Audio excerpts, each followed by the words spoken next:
আসসালামু আলাইকুম everyone, welcome back to our channel.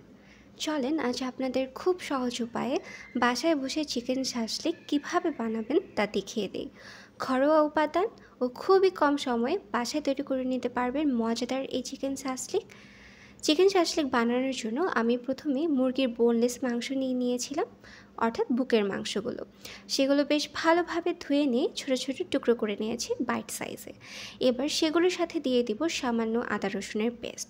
এরপর এতে আমি একে একে সবগুলো মশলা ও সস দিয়ে দিব। এর মধ্যে রয়েছে সামান্য soya sauce, sweet chilli sauce, tomato sauce, green chilli sauce. তবে আপনারা আপনাদের পছন্দ মতো সস ব্যবহার করতে পারবেন। সেই সাথে আরও দিয়েছি white pepper, red chilli powder, chaat masala, জিরা গুঁড়া। এই মশলার মধ্যে মোটামুটি এগুলোই।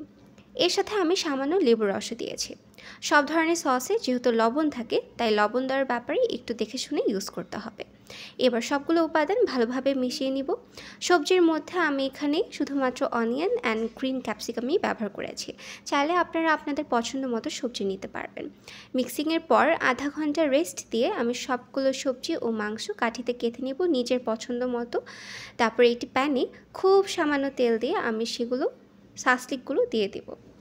মাঝে একটু সয়া সস ও চিলি সস মিক্স করে ব্রাশ করে দেব to make it even more juicier. ব্যাস ভালোভাবে সবগুলো ভেজে নিয়ে সার্ভ করে নিলে you can enjoy the best chicken shashlik at home.